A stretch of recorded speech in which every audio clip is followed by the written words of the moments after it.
कर्मण्येवाधिकारस्ते मां फलेषु कदाचन। अध्याय 2। इस श्लोक में हमें बताया गया है कि हमारे पास कर्म करने का अधिकार है, परिणाम का नहीं। यह हमें संतुष्ट और निष्काम कर्म के महत्व को समझाता है। महाभारत युद्ध के आरंभ में अर्जुन युद्ध में भाग लेने से हिचकिचाते हैं। वह अपने परिवार और दोस्तों को मारने के विचार से भयभीत हैं।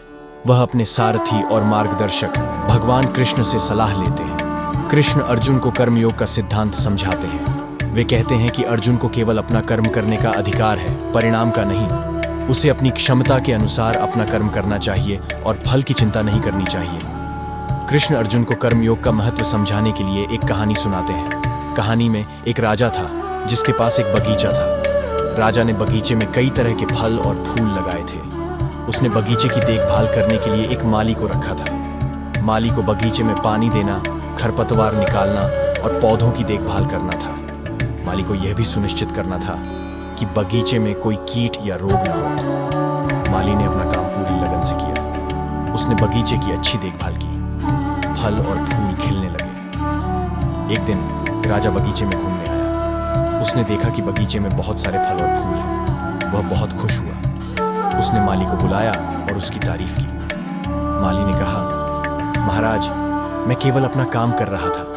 मुझे फल और फूलों की चिंता नहीं है। राजा माली की बात सुनकर बहुत प्रभावित हुआ। उसने माली को पुरस्कृत किया। कृष्ण ने अर्जुन को कहा कि उसे भी माली की तरह काम करना चाहिए। उसे अपना कर्म पूरी लगन से करना चाहिए और फल की चिंता नहीं करनी चाहिए। अर्जुन कृष्ण की बातों से प्रेरित होता है। वह युद्ध में भाग लेने का फैसला करता है। वह अपना कर्म पूरी लगन से करता है और फल की चिंता नहीं करता।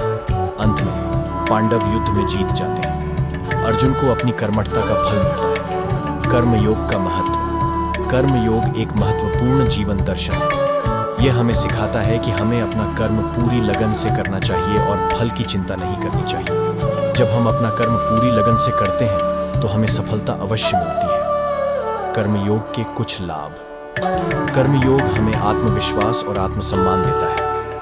कर्मयोग हमें निष्काम और कर्मठ बनाता है।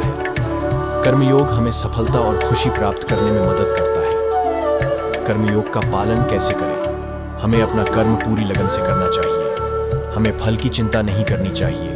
हमें निष्काम और कर्मठ होना चाहिए।